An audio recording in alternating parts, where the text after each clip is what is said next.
Part 1, we followed your trade from the moment you pressed buy.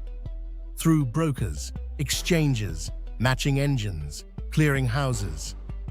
We showed you how a single trade triggers one of the most sophisticated systems humanity ever built.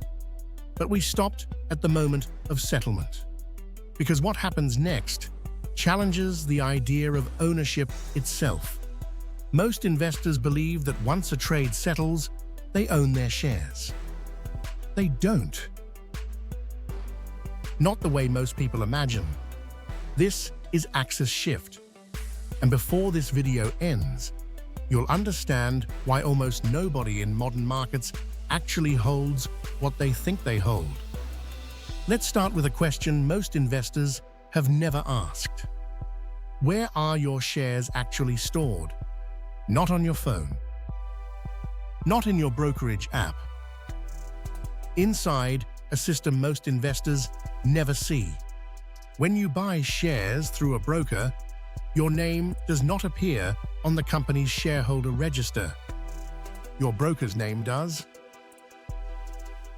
Or more precisely, the name of a custodian. A financial institution designed to hold assets for millions of investors. This arrangement is called street name ownership, standard practice across most global markets. Australia pioneered an alternative through CHESS, where investors hold shares directly in their own name, identified by a unique holder identification number. And it exists for one reason: scale. Modern financial markets process millions of trades every day. If every investor held shares directly in their own name, the administrative cost of updating ownership records for every single trade would make the system collapse. Street name ownership solved that problem. One name on the register, millions of beneficial owners underneath. But who actually keeps track of who owns what? That's the job of the depository. In the United States, that institution is the DTCC, the same organization we introduced in Part 1. Most physical certificates never move at all. Ownership moves digitally instead. Numbers changing in a database, not paper changing hands. In Australia, the ASX operates its own depository infrastructure through CHESS, the clearinghouse electronic sub-register system, pioneered in the early 1990s as one of the most innovative settlement systems of its era.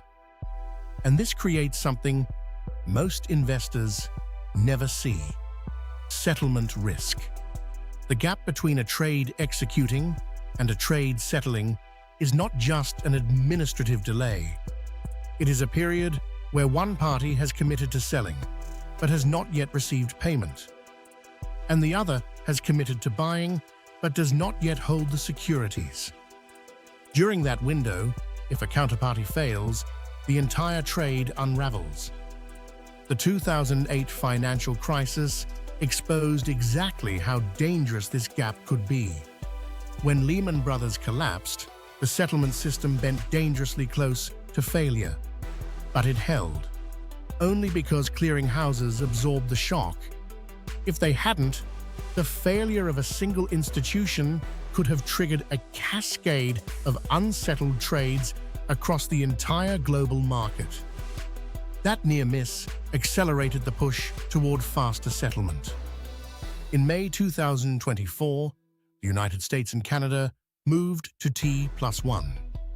One business day between trade and settlement. Half the risk window of the old system. But settlement is not just about moving shares. Every trade has two legs. While securities transfer through the depository, cash must move simultaneously through a separate system entirely. In the United States, that system is Fedwire, operated by the Federal Reserve. In Australia, that system is operated by the Reserve Bank through infrastructure called RITS, the Reserve Bank Information and Transfer System. This principle is called delivery versus payment. Securities only transfer if cash transfers simultaneously. Cash only transfers if securities transfer simultaneously. Neither leg settles alone. Both must succeed or neither does. But the frontier goes further. In 2026, the European Central Bank is launching a blockchain-based settlement system where trades settle instantly, using central bank money on distributed ledger technology. The goal is T+0. The moment a trade executes, it settles. But T+0 requires every participant to pre-fund their positions in full, and it eliminates netting.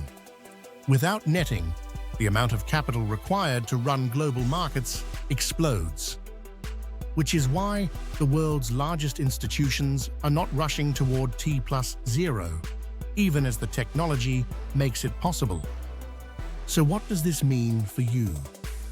Your brokerage account shows you shares, but what you actually hold is a claim on a custodian who holds a position at a depository, a chain of promises, held together by trust. And in normal markets, that trust holds. But in moments of genuine systemic stress, the question that matters is not whether you own shares. It is whether the chain connecting you to those shares can hold under pressure. The green numbers on your screen feel permanent. The system underneath them is not. Subscribe to AxisShift, because the world is turning and you should know which way.